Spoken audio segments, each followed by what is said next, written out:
जी शिकवण दिली ती त्या शिकवणीपैकी पहिला भाग आहे विशुद्धी मार्ग. विशुद्धी मार्गामध्ये पंचकी याचं महत्त्व आपणास आतापर्यंत कुठेही मार्ग पडलेला आहे, अनेक ऐकलेला आहे, अनेकदा आपण सांगितलेला आहे. आता त्याचा विशुद्धी मार्गामधला दुसरा भाग महत्त्वाचा आहे, तो आर्य अष्टांग उपोषण व्रताचा दिवस. आर्य अष्टांग उपोषण व्रताचा दिवस हे वेळापत्रक बुद्धाने हजारो वर्षापूर्वी केले. आजचं नाही,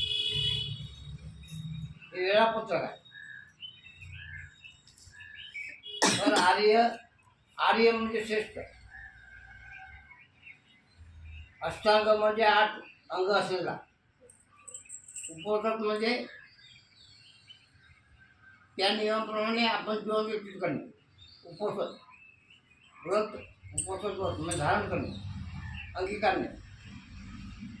हे करताना पहिल्यांदा माणसाच्या जवळ आता काय कोणती गातावरती धर्मपद्धतीला बाळा नाही वेरण वेरण कोणती म्हणते मला आता सांगा बघतो कोणती वाचून दाखवली. धम्मपद धम्मपद ना. धम्मपद मध्ये कोणतं पद? यमक वर्गामध्ये अपोची म अवधी म अजिन आता हे महत्वाचं आहे.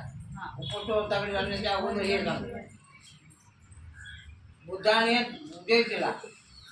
या उपदेशामध्ये धम्मपदामध्ये उपदेश झाला पाली भाषेमध्ये आहे. पाली भाषा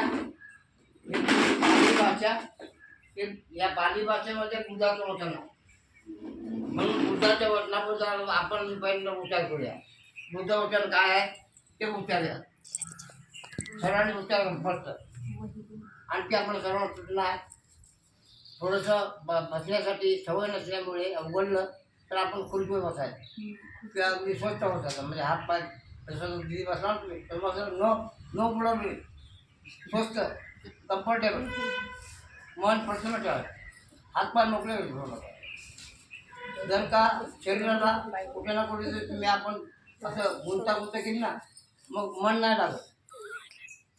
म्हणून मन लागण्यासाठी कसं आहे स्वस्त बसायचं. आता बुद्धाच्या वचनाबद्दलचा उच्चार 3 वाक्य. बुद्ध वचन काय आहे? बुद्धवाणी म्हणा. बुद्धवाणी अमरवाणी. बुद्धवाणी अमरवाणी. बुद्धवाणी अमरवाणी. बुद्धवचन सत्यवचन. बुद्धवचन सत्यवचन. बुद्धवचन अमृतवचन. बुद्धवचन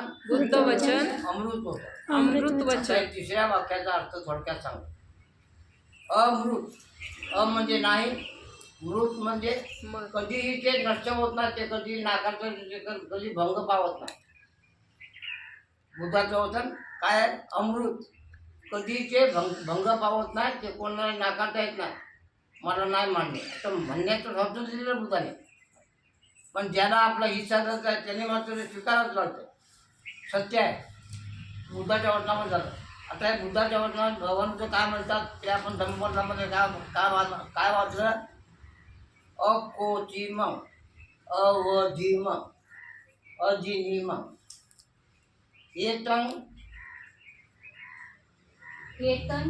उपनयन्ति तेषां वेरं न संमती. जी व्यक्ती अकोचिम माझ्यावर रागवला, अवधिम मला मारलं, अकोचिम अवधिम अजिनिम मला जिंकलं. आपण काय म्हणतो? काय बरोबर हरवलं मला असं म्हणतो. जिंकलं अजिनिम अकोचिम रागवला.